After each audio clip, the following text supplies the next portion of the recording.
Belhaven was a town built on trust, and in Belhaven trust was a thing you could weigh. It sat on the cold north coast where the river gave itself up to the sea, and it built ships, and it had built them for 200 years, and it had learned in that time a hard truth that gentler towns are spared. A shipbuilding town does not run on money. There is never enough money in a shipbuilding town. Timber must be bought a year before a keel is laid, and a keel is laid 2 years before a penny comes back over the water, and so the whole trade is carried, from first to last, on a promise, on the word of a man that he will pay when the ship comes home. So the town was a ledger. Every soul in it had a line, and the line was their name, and the name was the only thing any of them truly owned. And the terrible thing about a line in a ledger is that it can be closed. That autumn the wind came off the North Sea before the leaves were down, and it did not let up, and it carried a grit of salt that got into the eyes, and the seams of doors, and the joints of everything. On the quayside stood the counting houses, 12 of them in a row, with brass plates polished every morning by boys who were paid in bread. Behind their windows the fires were lit, and the lamps were bright, and men sat in warm rooms deciding with no malice at all, whose name was still worth the ink. They had all made their judgment about the young woman who had walked that row for 9 days. Clemency Danby was 23. 2 years ago she had been a shipbuilder's daughter, which in Belhaven was a thing worth something. Now she was a name that stopped a conversation. She stood in the last counting house on the row, while a clerk read her father's papers a second time, and she kept her hands still. That was the whole of what she had left, and she had worked at it. Anyone can hold their back straight. It is the hands that betray you, and Clemency Danby had trained hers the way another woman trains a horse, and she stood with them folded and quiet while the clerk found the name. She watched him find it. It was always the same, and it never got easier to watch. The small stopping in the face, the eyes going back a line to be sure. And then the change, which was not contempt, and was very much worse than contempt because it was arithmetic. He passed the papers back across the counter without touching her fingers. "We cannot take this on," he said. "I have not asked you to take it on. I have asked you for time. 3 years. My brother will be of age. And Miss Danby." He was not unkind. That was the worst of them, the ones who were not unkind. There is nothing here to have time on. Do you understand me? It is not a question of confidence. There is nothing in it to be confident about. He squared the papers and set them down where she could reach them, and then he put his hands in his lap so that she would have to be the one to pick them up. She picked them up. "There is one man in Belhaven," he said, "who deals in paper of that kind. Then give me his name. He does not buy it any longer, Miss Danby." The clerk looked at the counter. "Not yours at any rate. He has already bought it. I had assumed that you knew, or I would have found a gentler way to say so. And I am sorry." She stood quite still. "Bought it," she said. "From whom? When? I could not tell you." He would not look up. "I think you had better ask him yourself." She went out into the wind with the papers under her arm and the salt going straight through her, and she began, because she could not help it, because it was the only trick she had left, to name her father's ships in her head, in the order he had built them. There had been 61 of them. She got as far as the 11th before she had to stop. Here is what everybody in Belhaven knew about the fall of Josiah Danby, and here is the part they did not think about, because it was not interesting, and because it was the sort of thing that could happen to anyone, and nobody likes to look long at that. He had not stolen, he had not lied, he had not been accused of anything at all. He had signed his name for a friend. Danby and Pym had built ships on the Belhaven River for 19 years. And for 19 years the arrangement had worked, because Josiah Danby knew timber and Elias Pym knew men. Pym could talk a merchant out of an order and a bank out of a loan and a jury out of a verdict. And he did it all with such warmth and such apparent decency that people did not merely believe him, they were grateful to him for letting them. In the spring of the year that ended everything, Pym went to a bank in Newcastle and borrowed £1,100 against a contract for 3 colliers. It was not a wild sum. It was an ordinary sum. But the bank wanted a surety, because banks always want a surety, and a surety is only a man who says, "If he does not pay, I will." Josiah Danby signed. Of course he signed. He had known Elias Pym since they were boys hauling planks in the same yard. He had stood godfather to Pym's daughter. He signed it in 11 seconds at his own table with his own pen, and he did not read it twice because to read it twice would have been an insult to a friend. 4 months later, Elias Pym was gone. So was the £1,100. So was the money for the timber and the money for the men's wages, and a quantity of small silver from the yard office that was never accounted for. And that was, in the end, the least of it. A ship's boy reported having seen him at Hull. Another had him certainly, positively, in Rotterdam. There was a letter, once, with nothing on the outside of it, which said only that he was sorry and that Josiah would understand, and Josiah Danby had read that letter through twice and then gone out and stood a long time looking at the river. There was no crime to prove, there was no lie to expose. That was the whole horror of it, and Clemency had understood it. The first time a lawyer explained it to her, and she had understood it more completely every day since. Her father had signed. The signature was his. It was a good signature, clear and unhurried, made by a man who meant it. The debt was hers now, the way her eyes were hers. Josiah Danby lasted 11 weeks after the letter. Then, on a Tuesday, in the yard, in front of 2 men who were sawing, he put out one hand towards the frame of a ship that would never be finished, and went down as though the ground had been taken out from under him. And when they got him to his bed, the whole right side of him was a stranger's. He did not die. That was the thing people got wrong, and it was why they stopped coming. He lived. He lived in the back bedroom of a rented house on Cooper's Row, and he could hear and he could think, and behind his eyes there was a man perfectly intact, who understood every word said in his presence, and could not answer a single one of them. He could not speak, he could not sign his name, he could not so much as shake his head reliably, and Clemency had spent 2 years learning to read the difference between the tremor that meant yes and the tremor that meant nothing at all, and there were nights she was not certain she had learned it.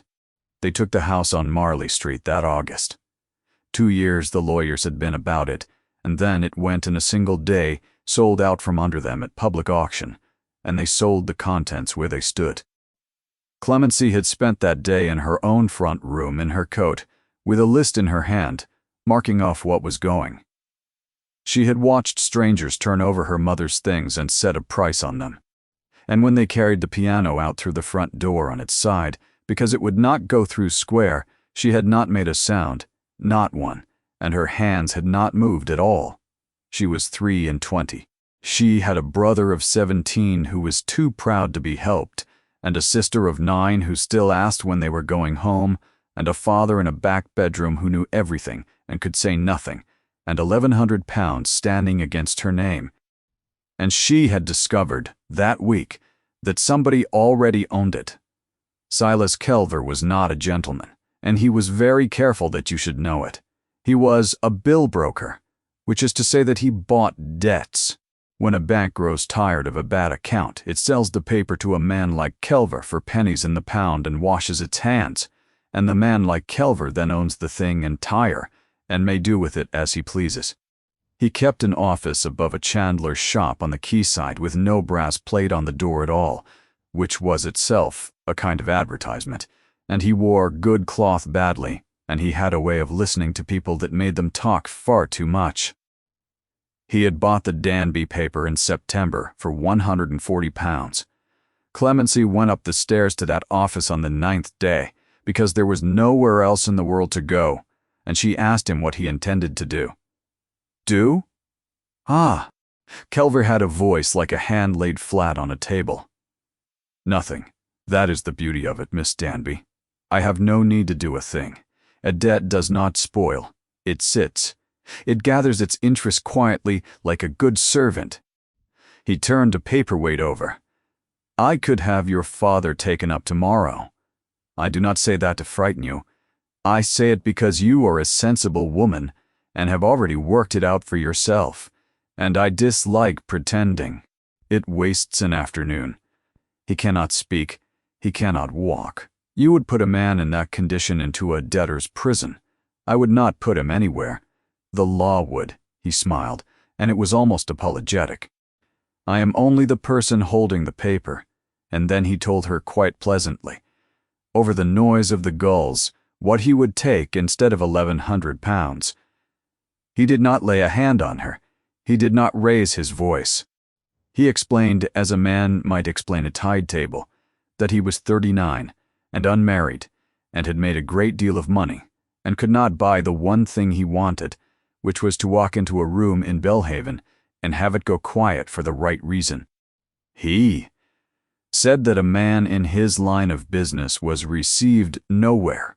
He said that a wife of good name and no money was the only door left open to him, and that she had at present exactly one asset in the world, and that he was prepared to be generous about it. He said he would give her until Michaelmas to think. She was sick afterwards in the alley behind the chandler's shop quietly, holding her hair back with one hand. The letter came 4 days later, and she assumed for a full minute that it was from him. It was not. It was from a solicitor named Ambrose Teal of Teal and Hollingworth, Gilder Street, and it requested, in the flat, courteous language of the trade, the favor of Miss Danby's attendance at the above address at 11 o'clock on Thursday morning, upon a matter touching the estate of her father. It did not say what the matter was. It did not say who had instructed him. She read it 4 times and could get nothing further out of it, and she went, because a person in her position goes. The room was small and brown and smelled of coal and sealing wax. Mr. Teal rose and did not meet her eyes for long. There was a second chair by the window with its back half turned to the room, and in it there was a man. He stood when she came in. He was very tall. He was in black, and he had not taken off his gloves, and his face was the stillest face she had ever seen on a living person. Not hard, exactly. Finished, like something set. He inclined his head about an inch. "Miss Danby," said the solicitor.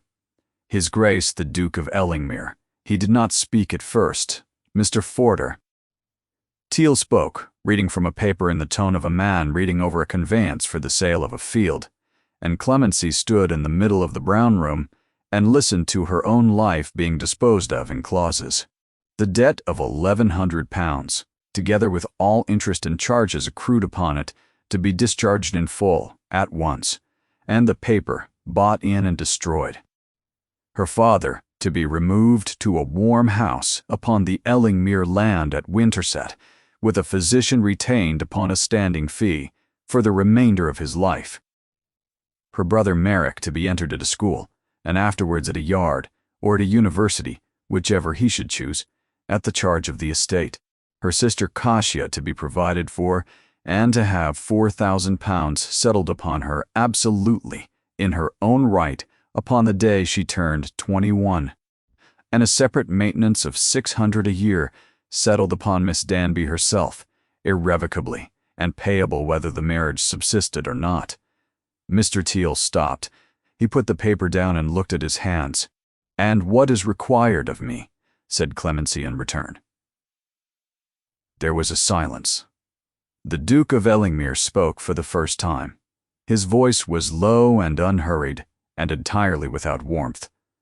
"Your name," he said, "nothing else." She waited for the rest of the sentence. It did not come. "Your Grace," she said carefully, "I do not think you can have understood what I asked you. I am asking what you want." And the Duke looked at her for a long moment with gray eyes that gave her nothing whatsoever, and said, "Nothing." She signed her name at 11:15. She was a duchess within the month. And it would be a long time, the whole of a cold winter, before she understood that he had told her the exact truth, and that it was the cruelest thing he could have said. Nobody in Belhaven congratulated her. They did not chatter. They went quiet. Women she had known since childhood looked at her in the street with an expression she could not read at first, and then read all at once, and it was pity, and it was worse by a long way than the arithmetic of the counting houses. They called him the Cold Duke. 12 years ago the Duke of Ellingmere had married. Nobody had a bad word for the girl. She had been, by every account, luminous, the sort of young woman who makes a dull room better simply by coming into it, and she had been loved, and the county had been glad, and for 2 years Winterset had been open and lit and full of people. She died in childbed. The son lived 4 days, and then he died too. And the Duke of Ellingmere had stood at the double grave in the churchyard at Winterset, in front of the whole of that country, in a hard rain, and he had not wept. He had not bowed his head. He had stood like a post with his face perfectly still, while they put his wife and his son into the ground, and when it was finished he had turned and thanked the rector in a level voice and walked back to the house alone. And that night the lamps in Winterset went out, and stayed out. He had never explained himself. Not once, not to anybody, not in 10 years. They said he had chosen. That was the thing. That was the sentence that had made the name and kept it alive for a decade, and Clemency heard it 3 separate times in the fortnight before her wedding, from 3 different people who were quite certain they were doing her a kindness. There had come a moment in that room, they said, when it could be the one or the other, and the physician had put the question to him, and the Duke of Ellingmere had chosen the child, had chosen the heir. Had weighed his wife against a title and let her go for it, and had gotten neither. In the end, which was the only justice in the business, they said he had never touched another living soul since. That part, at least, was verifiable, and it was the detail that unsettled her most, because it was not the sort of thing that can be gossip. He wore his gloves indoors. He did not shake hands. He did not dance, and had not danced since. And when a woman at a public assembly had once put her fingers on his sleeve to make a point, he had gone white and stepped back from her as though she had opened a wound. That was the man. They were married on the 14th of October in the church at Winterset, with 4 people present. He put the ring on her finger without removing his glove. And she understood standing there that she had been married by a man she had never once seen touch anything that was warm. She had braced herself for a mausoleum. Winterset was not that. It stood half a mile back from the sea, on a low headland, long and gray and old, with a roof that had been patched in 9 different centuries and a wall of black rock behind it against the north wind. And when the carriage came up the drive in the last of the light, every window on the seaward front was lit. Smoke went up straight from a dozen chimneys.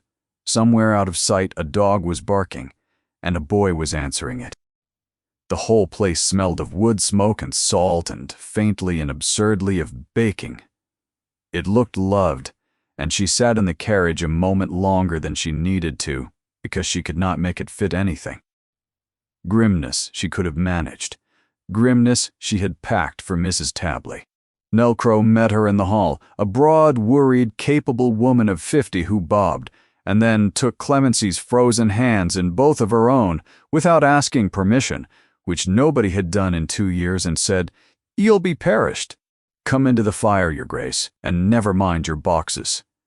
Merrick came in behind her, 17 and furious, and saying nothing. Cassia came in ahead of everyone at a dead run, because she was 9, and the hall was enormous. And their father was carried in on a chair by 2 men who did it gently. And there was a room ready for him on the ground floor, with a fire and a bed and a bell and a wide window that faced the sea. Because a man who has built ships for 40 years might want to look at the water. Nobody had asked her what her father would want. Somebody had simply thought about it. Her own room had a fire lit in it, and had plainly had one lit for some hours. Mrs. Crow twitched a curtain straight, and did not go. "Was I expected so exactly?" said Clemency. "You were expected these 3 weeks, your grace." The housekeeper hesitated, and then spoke in the voice of a woman who has decided to hand over something she has been carrying about for too long. There's a room at the end of the west corridor. His Grace had it opened out and swept, and a fire kept in it a fortnight since, and he'd not say why. I'd not go telling you, only—" She stopped and began again. "Only I think he means you to find it, and he'll not tell you. And I've watched that man tell nobody anything for 10 years, and I am tired of it." She went out. It was a long room, shuttered at the far end, cold in the corners and warm at the hearth, where a fire had been made up and banked. There was nothing in it. There was one thing in it. It was her mother's piano. She did not go near it for some time. She stood in the doorway with the candle shaking and looked at it across 30 feet of bare floor, and she knew it. The way you know a face, not by any single thing, but by all of them at once. The walnut with the bloom gone off the lid. The burn ring from a candlestick that Merrick had put there when he was 6 and had cried about for a week. The third leg, with the old crack bound in a brass collar by a shipwright who had done it as a favor and had made a beautiful job of it. They had carried it out of the house on Marley Street on its side, through the front door, because it would not go through square. And she had stood in her coat in her own front room and watched them do it, and had not made a sound. It was 200 miles from Marley Street to that coast. She crossed the room at last and put her hand flat on the lid, and found it warm. Not with any warmth of its own, but with the fire's, because someone had built the fire on that side of the room and not the other, deliberately, so that the case should not crack in the cold. She lifted the lid and touched a key, and it sounded true. It had been tuned. It had been carried 200 miles north over bad roads by a person who had then paid a man to tune it and had put it in a warm room, in a house where nobody played, and had said nothing whatever about it to anybody. There was no note. There was no card. There was no name on it anywhere, and nothing in the world to thank. And Clemency Danby, who had not wept when they auctioned her mother's things, and had not wept at the counting houses, and had not wept in the alley behind the chandler's shop, stood in a cold, strange room in the north, with her hand on the lid of her mother's piano, and had to hold on to it. She did not play. She could not have. She shut the lid very carefully and went and found him. He was in the library. He looked up, and something went across the still face and was gone. Some quick thing, mastered before she could name it. "Your Grace," she said, "the piano." And the Duke of Ellingmere stood up and said, "It was in the way at the auction house. It was no trouble," and walked out of the room. It was not in the way at the auction house. She had been at that auction. She had stood in that room the entire day, and there had been no Duke of Ellingmere anywhere in it that she had ever seen. Here is a thing that nobody tells you about selling yourself. She had told herself, over and over, the arithmetic she had done in the alley behind the chandler's shop. £1,100, a school, a dowry, a warm room for my father. And it is only my body, and my body is the only thing left that anybody wants.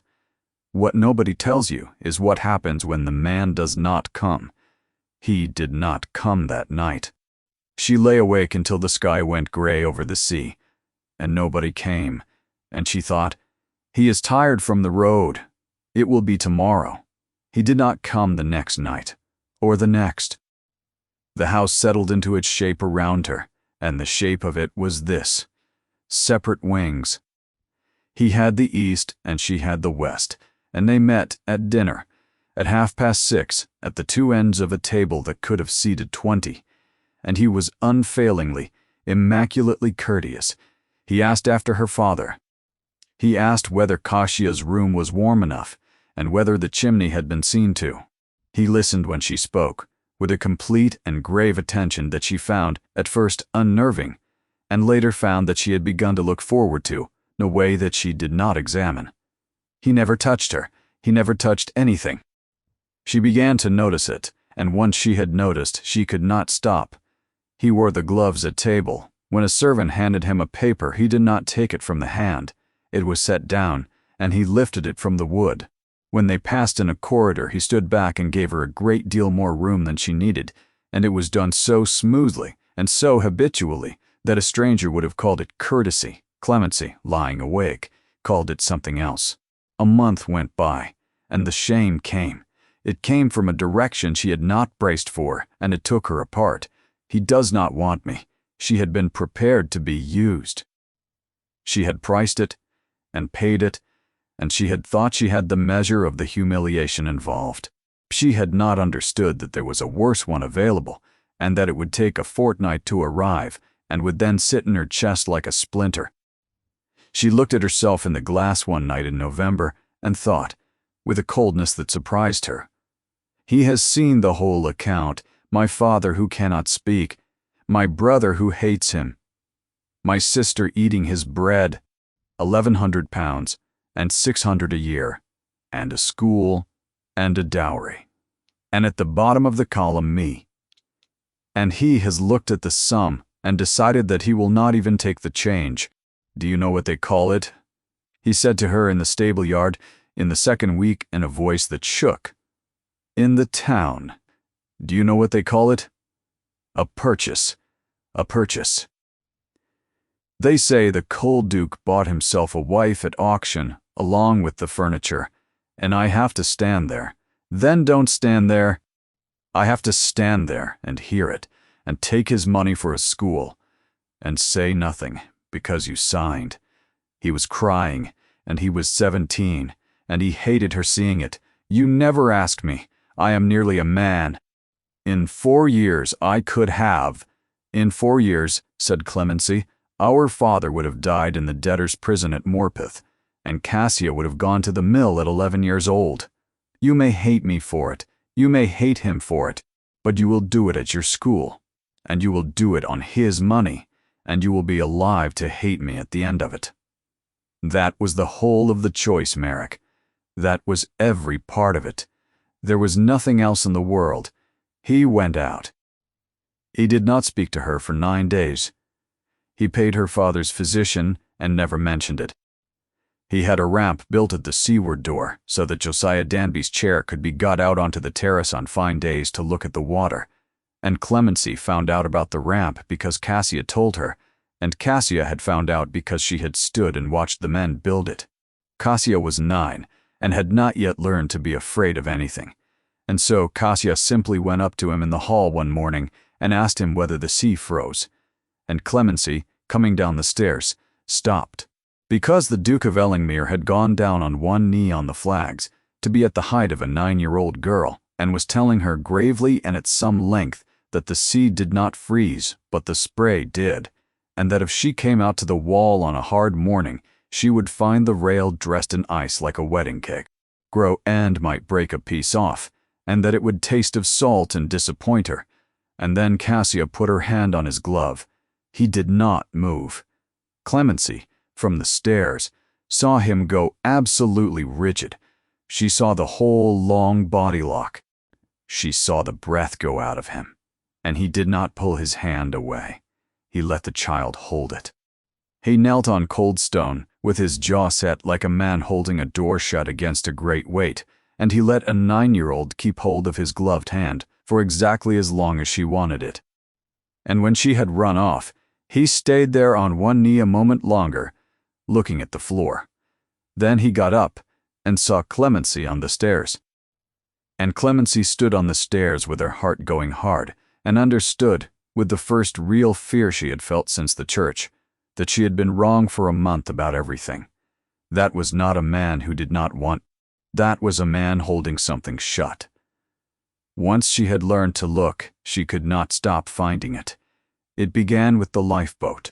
Belhaven had a lifeboat house on the North Pier, and it was a good one, and it had gone up 9 years ago by public subscription, and there was a board on the wall of it, with the subscribers' names painted in gold. Clemency had walked past that board 100 times as a girl. She went and stood in front of it in November and read it properly for the first time. It was all there. The ship owners, the coal factors, the 2 banks, the corporation. 41 names, and every sum set out beside them in a neat column. £900 of a total of 1,340 was down to. a friend to the town. And then there was the widow. Her name was Ida Selkirk. She lived at the end of a row above the harbor, and Clemency came to her door in December because Mrs. Crow had sent her with a basket, and the woman did not know her, did not know her face, did not catch her name, and took her for some lady from the parish committee. She gave her tea. And in the way of a woman who lives alone and does not often have anybody to talk to, she told her about the Marigold. The Marigold had gone on the skerries in a January gale at night. She was a collier brig out of Blythe, and she had 13 aboard, and she struck at about 2 in the morning in the dark, and there had been no lifeboat in Belhaven then. That was the thing people forgot now, with the fine house on the North Pier and the gold board on the wall. There had been nothing. There had been 3 fishing cobbles, and whatever men were mad enough to get into them, and the rest of the town standing on the stones in the dark with lanterns, listening. Ida Selkirk's son Tom had been 16 and had been aboard her. There was a boat went out, she said. A cobble, only a fishing cobble, and there was 3 men in her, and I have never known but 2 of their names, and the 2 of them were Belhaven men, and I have thanked them every year of my life since. She had her hands round her cup, but there was a third. He was a tall man in black, and he took an oar, and he never gave his name, and he went out into that in a cobble. And when they had my Tom out of the water and up onto the pier, and he was breathing, and I was down on my knees on the stones with him, I looked up to find that man, to take his hand, to ask what I might call him. And he was walking away up the pier. She looked into the fire. He never stopped. He never looked back. He'd not even taken his coat, and it was snowing. She shook her head slowly, and she was not crying. She was long past crying about it. I have prayed for him every night since by no name at all, and I have told the Almighty he will know the one I mean. And I dare say he does. Clemency put down her cup because she could not hold it steady. When was this? She said. What month and what year? I want to be certain. And Ida Selkirk told her. It was the January. It was 6 weeks after they had put a young wife and a 4-day-old son into the double grave in the churchyard at Winterset. 6 weeks. He had been 6 weeks in the ground with everything he had, and the Marigold had gone on the skerries in the dark, and there had been no lifeboat, and there had been nothing but 3 cobbles and whatever men were mad enough. And the cold Duke of Ellingmere had walked down to that harbor at 2 in the morning in a January gale and got into a fishing boat and rowed out into it, and had pulled a 16-year-old boy out of the water and put him into his mother's arms, and had not given his name, and had walked away up to pier in the snow without his coat, at 4:30 in the morning, back to a house with the lamps out. And in the spring that followed, a friend to the town had given £900, and had not signed the board, and there had been a lifeboat in Belhaven ever since. She was doing arithmetic. She had been doing arithmetic for 2 years. She was very good at it now. It was the last competence she had left, and this was the worst sum she had ever done in her life, and it would not come out. He was hauling another woman's son out of the sea in the same winter that he could not save his own. She stopped on the road above the headland and stood a long time with the wind off the water going straight through her, and she looked down at the gray house with its dozen chimneys smoking, and she said aloud, to nobody, in a voice that did not sound like her own, "Then what did they do to you?" We'll pause here for just a moment. If you are enjoying this story, subscribe to the channel so that you don't miss what happens next. She had begun walking out to the sea wall at first light in November because she could not sleep. On the 4th morning, he was there. He did not go away. That was the whole of it. That was the beginning of everything. He was standing at the iron rail with his back to the house, and he heard her come, and he did not go away, and after a moment he moved perhaps 18 inches to his left, which is the amount of room a man makes at a rail for another person, and Clemency came and stood in it. They did not speak. The sea came in. She put her right hand on the cold rail because there was nowhere else to put it, and he put his left hand on the rail, gloved, a hand's breadth from hers, and neither of them looked down at it, and neither of them moved. And they stood there for 40 minutes while the sky went from black to iron to the color of the inside of a shell. He asked her about the piano once, in the middle of December, without looking at her. "You have not played it." "No." "Is it out of tune?" "It was tuned in the September, but the sea air." "It is perfectly in tune." She watched the water. "I have not been able to." He said nothing for a while. Then, "May I ask why?" And Clemency Danby, who had trained her hands and her back and her face for 2 years, said, "To the sea, because my mother is dead. And I sold her piano to pay a man who was owed money by a man who ran away. And I stood in my own front room in my coat and watched them take it out of the door on its side, and I did not make a sound, and I have not made a sound since. About any of it. Not once. And I am afraid that if I sit down at that instrument and put my hands on it, I shall find out what happens when I stop." The wind came off the water. What he said was, "Then don't play it yet." "No, it will keep." He shifted his hand on the rail, half an inch, no more, and it happened to be half an inch towards her. "It has kept 200 miles in 3 months. It can keep until you are ready to survive it." She looked down at his glove on the iron. 4 inches. He knew what was happening to him. That was the unbearable part. He had planned it in the autumn as he planned all things. Carefully, on paper, alone. Buy in the debt. Break the paper. Put the family behind a wall that Kelver could not climb. And the only wall in England that a bill broker cannot climb is a title and a settlement. And the only lawful way to put a woman behind that wall is to marry her. He had not costed the seawall. He had not costed a woman who came out at first light with her hair down because she had not slept and stood at the rail beside him and did not fill the silence and did not ask him for anything and did not once in 3 months look at him the way the county looked at him. And now he stood at a rail at first light, with 4 inches of cold iron between his glove and her bare hand, and every week it was less, and he did not move it away. He knew precisely what he was doing, and he did it anyway, because he knew what happened to what he loved. He knew it the way you know a thing you have proved. He had loved once entirely, and he had put a girl of 22 into the ground and a boy of 4 days on top of her, and he had done it with his own 2 hands as surely as if he had held her under the water. And there was not a soul on that coast who did not believe it of him.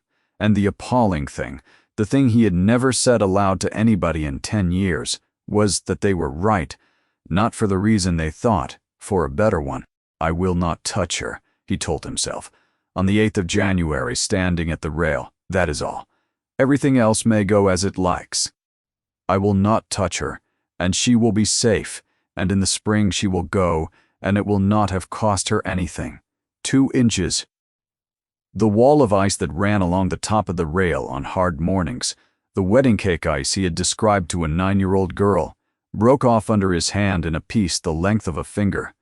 He looked at it, and he put it, without a word, into the palm of the Duchess of Ellingmere, and she looked down at it, and then up at him. And that was as near as he came that winter to touching her. Silas Kelver was not stupid, and he did not do the stupid thing. The stupid thing would have been to lie. A lie can be met. A lie can be dragged into a room and set down beside the truth and made to look at it, and it withers, and the man who told it is finished. Kelver had watched better men than himself destroyed by a single lie told too confidently, and he had made a study of it, and he had drawn from it the conclusion upon which he had built his entire fortune. You never need to lie. There is always enough truth. He came north in January. He came openly, with a good horse and a new coat, and he took rooms at the Ship in Belhaven. And he began, without hurry, without malice, over a great many glasses of wine that he paid for and did not drink, to be fair to the Duke of Ellingmere. That was his method. He was scrupulously fair. He would not hear a word said against the man.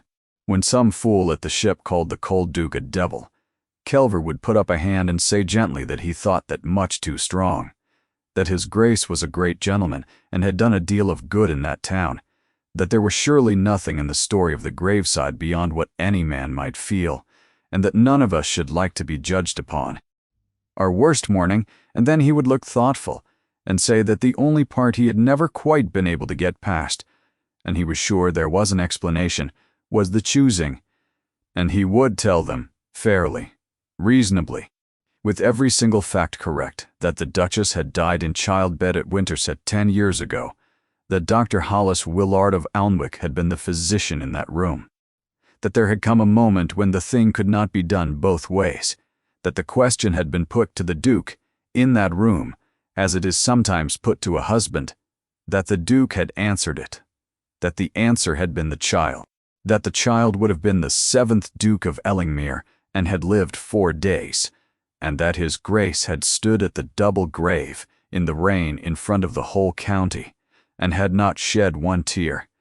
Every word of it was true. That was the weapon. Clemency understood it the first time it came back to her, and she stood in the hall at Winterset with a letter in her hand and felt the ground go, because there was not one thing in it that she could contradict. She could not say he did not choose the child, because he had. She could not say he wept, because he had not, and there were 300 people who had watched him not do it. Every stone in the wall Kelver was building was a true stone. A lie can be answered, she thought. It is the truth, badly arranged, that cannot. And then he did the other thing, and the other thing was worse. He bought Dr. Hollis Willard. He did not need to buy the man's testimony. He was far too able for that. He simply bought his debts. Willard was 71 and had lost money in a canal, had a daughter with 3 children and no husband, and owed £420 to people who were all of them now Silas Kelver. And then Kelver did nothing at all with them. He called upon the old gentleman once. He was very kind. He said that he hoped Dr. Willard would not think about the money at all. And he said that he understood there was some talk in the county about an old sad business at Winterset, and that he did so hope the doctor would not be dragged into it, at his age, and made to say things in public. And Dr. Rad, Hollis Willard, who had been in that room 10 years ago, and who knew the whole of what had happened in it, went home and sat down, and did not sleep. He would not lie. He was not that kind of man. But he could be made to be silent. And silence, in that arrangement of the facts, was the same thing as a verdict. They cut her at the Belhaven Assembly in the first week of February. She had not wanted to go. She went, because Lady Hesper Rooke, the Duke's great-aunt, who was 78, and had lived at Winterset all her life, and had a face like a hawk and a tongue like a boat-hook, said that if the Duchess of Ellingmere did not walk into that room with her head up, then every soul in the county would know precisely why, and she would not give them the satisfaction if she died for it. They walked in together, and the room went quiet. And then it did not exactly go loud again. It was not rudeness. Nobody was rude. It was a much older and colder machine than rudeness. It was a slow, courteous, collective withdrawal, the space about them widening by degrees, conversations turning by an inch, a woman finding that she must go and look for her daughter at exactly the moment Clemency came near her, a man discovering an interest in a picture, and at the far side of the room, Silas Kelver was being received kindly by the wife of a coal factor, and then by an alderman, and then by the rector, because he was a man of business who had come into the county and had already given £50 to the National School, and because nobody had ever heard a bad word out of him about anybody. He caught Clemency's eye across the room and inclined his head to her with grave respect. Lady Hesper's hand closed on her arm like a bird's foot. 51 years, she said. I have come to this assembly for 51 years. Anne Fenwick has just discovered that she does not know me. She was shaking. Do you understand what he is doing, girl? He is not taking your name. He has thought of something a great deal better than that. He is taking the boy." Clemency turned. "What? Your brother. What is he?" 17 Kelver has been at the ship a fortnight buying wine for young men. The old eyes were terrible. He has been telling them sadly how the cold Duke bought a bankrupt's daughter along with the furniture, and how the boy takes his schooling out of the money, and how he does not blame the lad in the least, for what else is he to do? And Clemency, standing in the cold ring of empty floor in the middle of the Belhaven assembly rooms, understood the shape of the whole thing at last, and understood that it had never been about ruining a duke. Kelver did not want the duke ruined. Kelver wanted the marriage broken, because a woman whose marriage is a public scandal, and whose brother has been taught to hate her, and whose husband is a monster in the mouth of every person in 3 counties, will in the end be brought to a room above a chandler's shop on the quayside and asked, quite gently, whether she has had enough. He had not come to destroy anything. He had come to wait. The Duke would not defend himself. He never had. Not once, in 10 years. Everybody knew it. Silas Kelver had built his entire campaign upon that single, perfectly reliable, perfectly documented fact, and it was the safest investment he had ever made in his life. Lady Hesper broke 10 years of silence in the still room in February, over the making of a syrup with her sleeves rolled up. "Sit down," she said. "I am going to tell you a thing I swore I would not. I am 78, and I find that at this age, one may break a promise or two on the way out." She did not look at Clemency while she said it. She kept her eyes on the pan. "And you have been told that a choice was made in that room, and that my nephew made it. That is quite true, and it is the last true thing in the whole story, and everything they have built upon it is a house upon sand." She stirred. "I was in the house. I was not in the room. And I have thanked God for that every day since, because the 2 people who were in that room are Hollis Willard and Gideon, and it has broken them both. Her name was Verity. She was 22. She was in labor 2 days, and part of a 3rd, and at the end of it Willard came out to me on the landing, and he was gray, and he said that the child was crosswise and would not turn, and that it had come to the point where he could try for the one or for the other, and not for both. And he went back in, and he put it to Gideon as they do. As the law and the custom of the thing is, they put it to the husband." She stopped stirring, and Gideon said, "Save her." Clemency did not move. He said it at once. He did not think about it for a second. There was no weighing in him at all. He said, "Save my wife." And he said it twice. And he said the second time that he did not care a curse for the child, or the title, or the whole estate. And Hollis Willard turned to do it.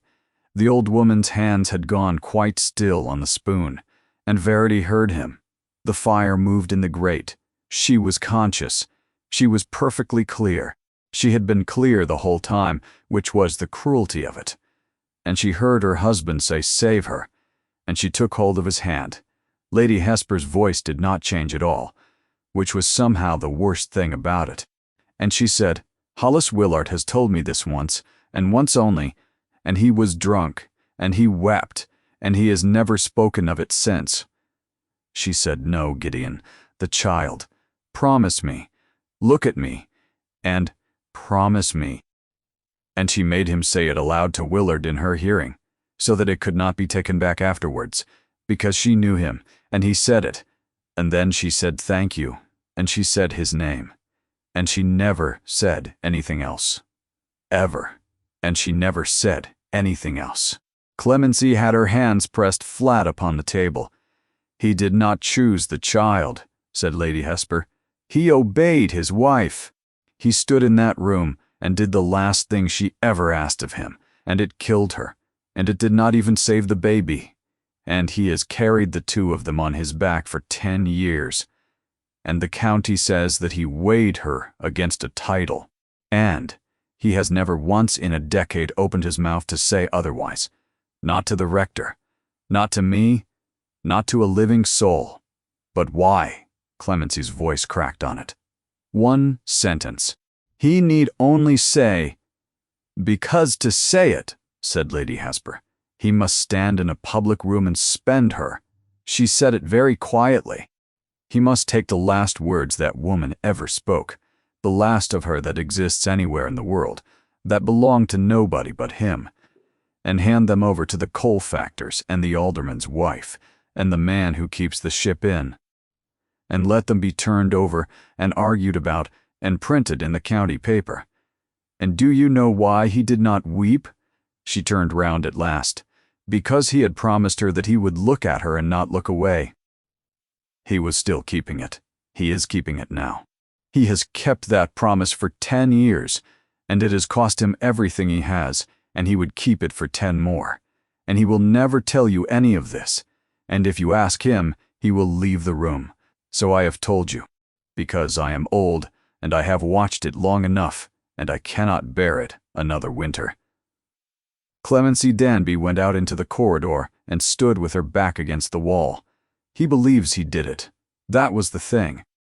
That was the thing underneath all of it, and she saw it entire.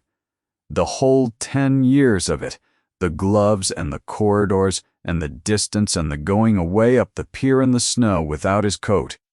He had not been keeping the world at arm's length because he was cold. He had been keeping it at arm's length because he had loved somebody, and had been asked for the one thing, and had given it, and she had died of it. And somewhere in the wreckage of that room, a man of 24 had drawn a conclusion about himself, and had never once revisited it. What I love, I lose. What I am asked for, I give. And it kills them. And he had married a bankrupt's daughter to put her family behind a wall, and had promised her nothing, and had meant it. That was the horror, because he thought that he was protecting her from himself. And every morning at that seawall for 4 months he had stood 2 inches from her hand, and had not moved. She went to him that night. He was in the library. The lamps were lit, and the fire was going, and he was writing. And he looked up, and she saw the thing cross his face and be put away. She had rehearsed it on the stairs. She said it, as she had rehearsed it standing in the door, because he was a man who dealt in real things, and the only real thing she had left to give him was the truth, plainly said, "You have to let me go." He set down the pen. Kelver will not stop. He cannot be answered, because he is not lying. Your aunt was cut at the assembly after 51 years. Merrick is being given drink at the ship by a man who is teaching him to hate me, and he is 17, and it is working. Her voice was steady. She had made it be, and they will go on saying what they say about you. And I find that I cannot. She stopped. She had not rehearsed this part. "I know what happened in that room," she said. "Lady Hesper told me. I know what Verity asked of you, and I know what you promised her, and I know why you will not say it, and I will never ask you to say it. Not once. Not ever. I want you to understand that. You did not buy a wife. You bought a wall. I have understood that since December. And you have paid for it, the debt, and the school, and the dowry, and my father's fire, and you have taken nothing, and you never meant to take anything. And every day I stay in this house, the county says a worse thing about you, and you say nothing back, and I will not." Her voice went. She stood in the door of the library and made herself finish it. "I am the ruin of you. Wes, I am the only thing that has ever been wrong with your name. Take back the settlement. Keep the 600. Put me on the London road and let the talk go with me. And in a year, they will have forgotten that I existed, and you will have your county back, and your aunt will have her doors. It is the only thing I have ever had to give you. Let me go. Please." And Gideon Rook, 6th Duke of Ellingmere, who had not touched another human being in 10 years, stood up and came round the desk and crossed the room and stopped in front of her. He took off his glove. She watched him do it. It took him a long time. He was not able to do it quickly, and she saw the hand come out of it, a long, bare hand, unmarked, quite ordinary. And she looked at it, and then at his face. And he reached out and took hold of her hand. He was shaking. Not slightly. His whole arm was shaking, and his jaw was locked, and he was holding on to her fingers the way a man in the water holds onto a rope. And for a moment he could not say anything at all. Then he said, "No, no," he said again. His voice was not level. She had never heard it not level. "You will not go. I have let you believe that this was a bargain, because a bargain was a thing I knew how to keep, and I have kept everything I have ever kept by making it one." He was still holding her hand. He looked down at it as though it belonged to somebody else. It was a bargain in October. It stopped being one, and I know the day. It stopped on the morning you stood at that rail and told me why you could not play. When you said that you were afraid of what would happen if you stopped, his grip tightened. I have been afraid of that for 10 years. I have never once heard another living person say it aloud. And you said it to the sea. At 6 in the morning, to a man you had every reason to believe had bought you. And then you stood there and did not cry, and I thought, there she is after 10 years. That is what a person looks like. Gideon, I let you think it a debt, because a debt is safe. Because if it is only a debt, then when I lose you, and I do lose them, clemency, that is the one thing about me that is true, it will not have been because I wanted you. His voice went, and he mastered it. I have not permitted myself to want anything in 10 years. I have been extremely careful. And I have stood at that rail every morning since November with my hand, a hand's breadth from yours, like a boy of 19, and by January it was 2 inches, and I noticed every single morning, and I did not move it away. He let go of her hand. She felt the loss of it like a door shutting. And I will not let you leave to save my name. My name has been a millstone since I was 24, and I have never once tried to lift it.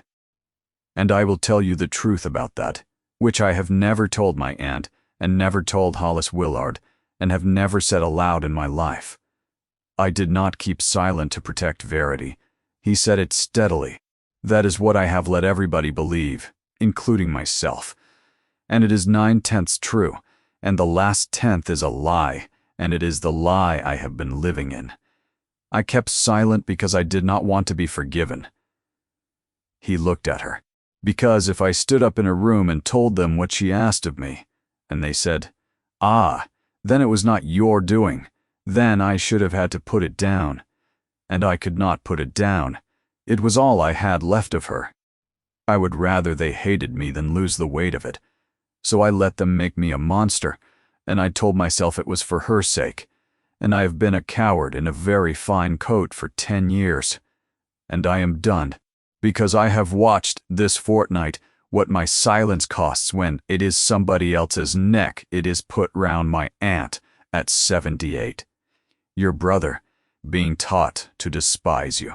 And you, standing in my library at midnight, offering to walk out of your own life to buy back a good name I never wanted and have never once used for anything. I will not permit it. And I will not permit it in the one way I have refused to try for 10 years. She understood him about half a second before he said it, and she caught his sleeve. Gideon, you cannot. You would have to give them her. Yes. You have kept it 10 years. I have kept it 10 years, he agreed.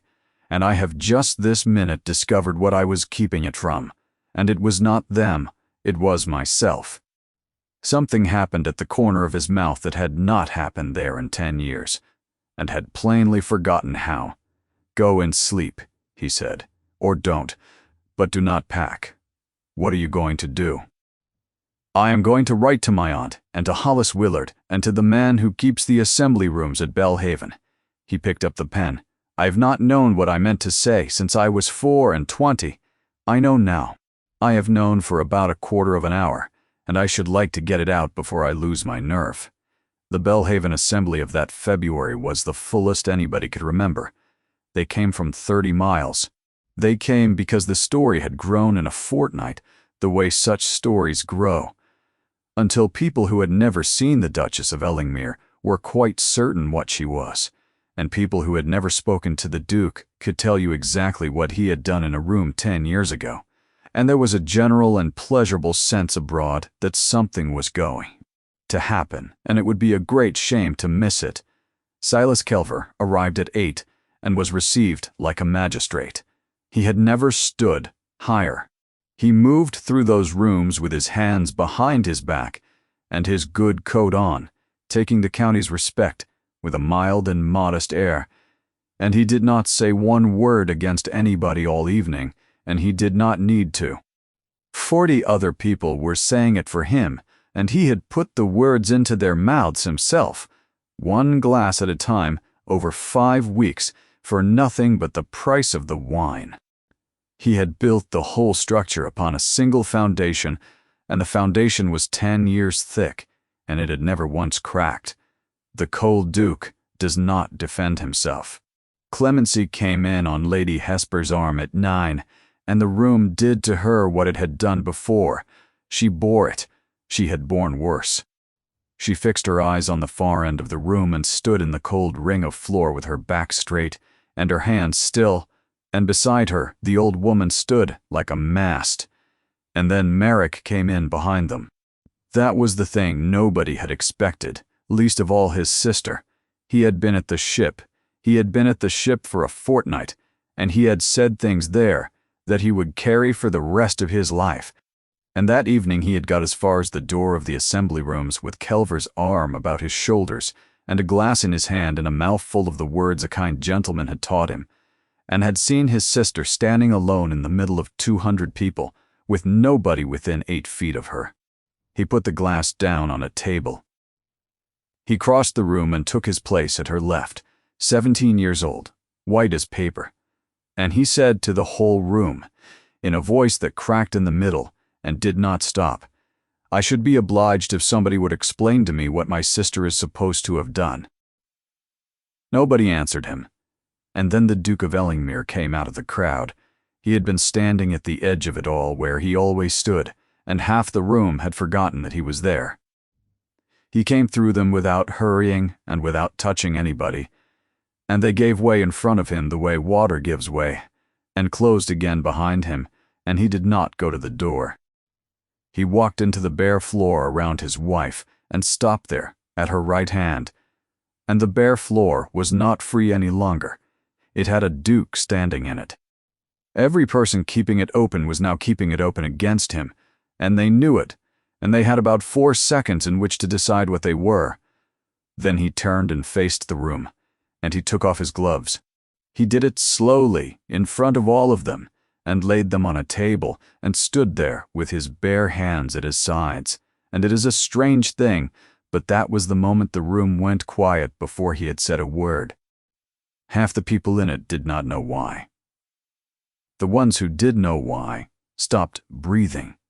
"I am going to say something," said the Duke of Ellingmere, "that I have not said in 10 years. I would be obliged if you would let me get to the end of it, because I do not think that I can begin it twice." His voice was not loud. It carried anyway. "You have all decided what I did in a room in this county 10 years ago.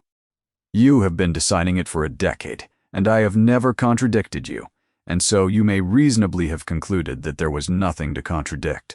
That was my doing. I let you have it. I want that understood before I go on, because what I am about to say will make some of you feel that you have been used unkindly, and you have, but not by the man you think, and not tonight. My wife was called Verity. She was 22. Somebody in the room made a small sound. She was 3 days in labor with our son, and there came an hour when Dr.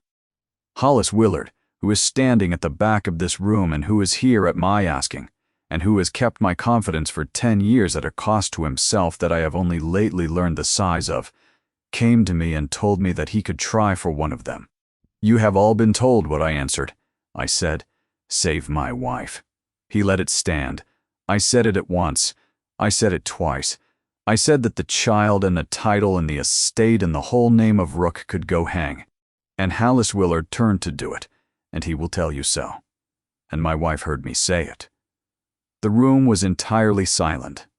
Now, 200 people, and not a fan, not a foot. She was conscious. She was clear to the last minute of her life. That was the cruelty of it. And she took hold of my hand and she said, and here for the first time the voice of the Duke of Ellingmere failed him. And he stood in front of the whole county and got it back, and went on. She said, "No, Gideon, the child promised me. Look at me and promise me." And I promised her. And she made me say it aloud to the physician in her hearing, so that I could not take it back when she was gone. Because she knew me, and I said it, and she said thank you, and she said my name. And that was the last thing she ever said to anybody. So I did not choose an heir over my wife. I obeyed her. It was the last thing she ever asked of me. It killed her, and the child died in 4 days. And I have had 10 years to consider whether I ought to have broken my word to a dying woman, and I have not yet found the bottom of it. Psh. Then I did not weep at her grave. His voice was rough now, and he did not trouble to smooth it, because she asked me to look at her and not look away, and I was still keeping it. I have been keeping it ever since. I am keeping it now. He looked round the room, unhurried. There was nobody in it who could meet his eyes. I have been told all my life that a man is measured by what he can keep. I kept her last words for 10 years. I kept them past the point where keeping them was faithfulness, and into the place where it was only hoarding, and I have let 3 people be broken in front of me sooner than open my hand. There is nothing loyal in that. The dead do not need guarding. The living do. He drew a breath. A man came into this county in January who is a great deal cleverer than any of you, and who has not told a single lie in 5 weeks. He took the truth and set it at the angle that makes a monster, and he let you do the rest. And you did it beautifully. You cut a woman of 78 who has stood in these rooms for 51 years. You cut my wife. And you were about to take a boy of 17 and teach him to hate the sister who saved his life, and you would have done it kindly, over wine, and gone home well pleased with yourselves. He turned then, and looked at Silas Kelver. "He is not a liar," said the Duke of Ellingmere. "He is a good deal worse than a liar. He bought a sick man's debt for £140, and offered to forgive it in exchange for that man's daughter. And when she went behind a wall he could not climb, he began to take her family apart, one at a time, to fetch her back out. He has bought Hollis Willard's debts, and sat in his parlor, and hoped aloud that the old gentleman would not be dragged into anything. And every word he has said in this county for 5 weeks has been true. And he has ruined 3 people with it, and he would have had a 4th by Easter. He has been received in this room tonight as a gentleman. I do not blame you for that. I blame myself. I gave him the silence he worked in. I gave it to him for 10 years, and I called it grief, and I called it dignity, and I called it keeping faith with the dead. It was fear. Mr. Kelver is at liberty to answer me. I imagine that he will not, because there is nothing in what I have said that is untrue, and he is a connoisseur of that. Nobody moved. And then, one by one, the room turned to look at Silas Kelver. He stood alone in the middle of a great many people, and his good coat was suddenly only a coat. And there was nothing whatever for him to answer, because every stone he had laid had been a true one, and the whole structure had just been turned round in front of him so that the county could see the shape of it. He walked out through a crowd that opened for him and did not close again behind him. By the end of that month there was not a door in 3 counties that would take his card. By the end of the year he was in Bristol. He never came back to that coast. It ended as it had begun, in a solicitor's office. He took her to Mr. Teal's on the 4th of March, and would not tell her why in the carriage. And in the same brown room that smelled of coal and sealing wax, where 6 months before she had stood and listened to her life disposed of in clauses, Ambrose Teal rose and did not meet her eyes, and read out a paper. The debt of £1,100. Discharged, the paper bought in and burned in October, and never at any time recoverable from any person. Josiah Danby, to have the house at the seaward end of the Winterset land, and the physician, and the fire, and the wide window looking at the water, for the remainder of his natural life, secured upon the estate. Merrick Danby entered at Durham in the autumn, at the charge of the estate, to be continued to the end of his course whatever should afterwards occur. Cassia Danby, £4,000, settled absolutely at 21. And to Clemency Danby, sometime Duchess of Ellingmere, sometime £600 a year, irrevocably, together with a freehold of a house in Belhaven and a carriage, and the whole of the personal property she had brought with her or acquired since. Irrevocable, said Mr. Teal, and not defeasible by any act of either party, not by separation, not by annulment, not, he cleared his throat, by anything at all, your grace. Clemency turned round. This marriage has never been consummated, said the Duke of Ellingmere, and both of us know it, and so does the law, and the law will undo it inside a year without one word of scandal. Mr. Teal has drawn the papers. They are in that folder. They want nothing but your name. You married me to save your family. Your family is saved. It is saved whatever you do next. It cannot now be unsaved. I have made certain of that first, before I would let myself say anything else to you at all. Your father cannot be taken out of that house. Your brother cannot be turned out of that college. Your sister will have her £4,000. If you never speak to me again, as long as you live, you are free. That is the whole of what I had to give you, and I have given it. And it is done. He stood there with his bare hands at his sides. And now I am going to ask you something. I could not ask it in October, and I could not ask it in December, and I have waited until this minute, because I will not have you say yes to me out of gratitude, or need, or fear, or debt, or because there is nowhere else in the world for you to be. There is somewhere else for you to be. There are £600 a year, and a house in Belhaven, and a carriage standing outside that door. Stay. Clemency Danby stood in the brown office, with her hands quite still, the way she had trained them. Why? She said.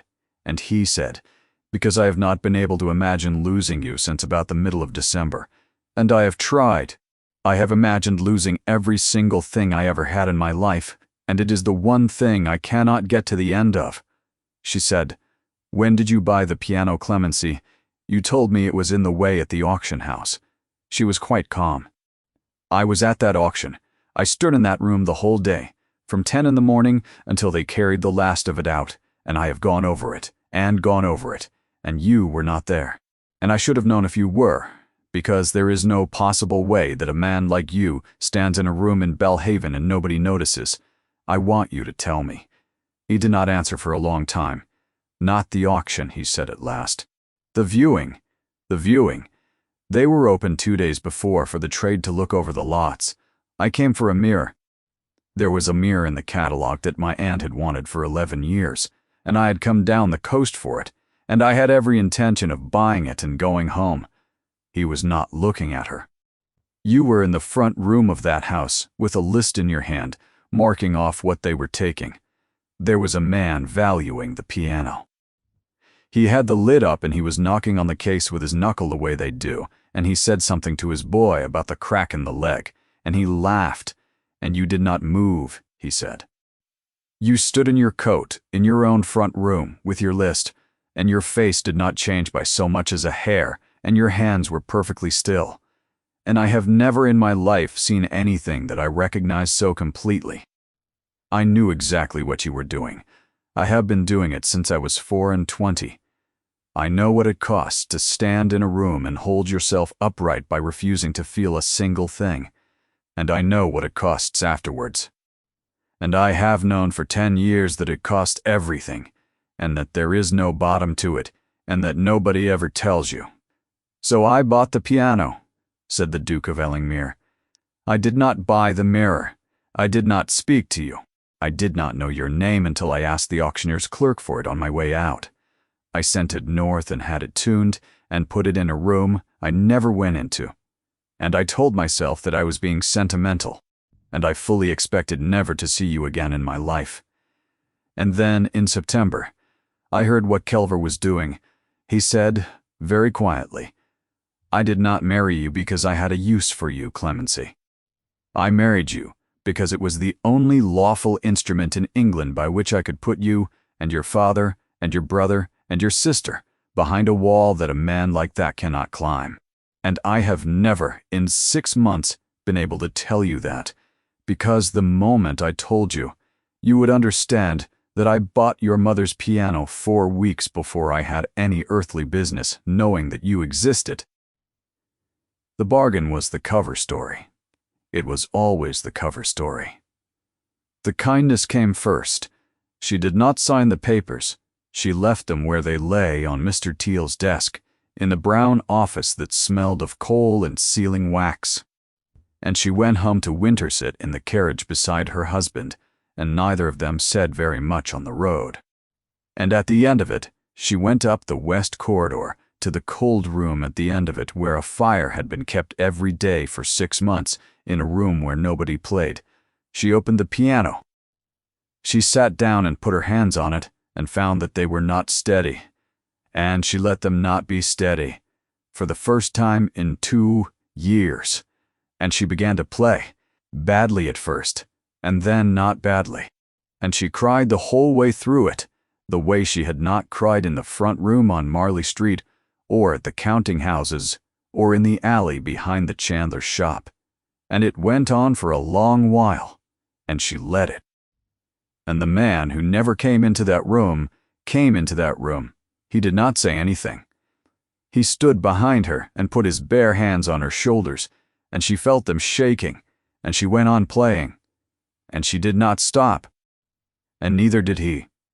Every counting house on the quayside had closed its book against her name, and one man they called Cold had opened a room at the end of a corridor and lit a fire in it, and never said one word about it to anybody, and had never once, in 6 months, come to collect what he had paid for, because there had never been anything to collect. There had never been a bargain at all.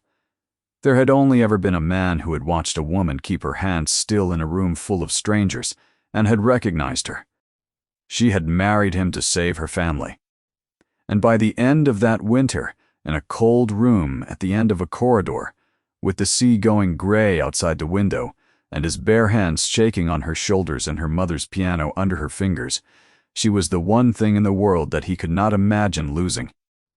And she had stopped, some while ago, wanting to be let go.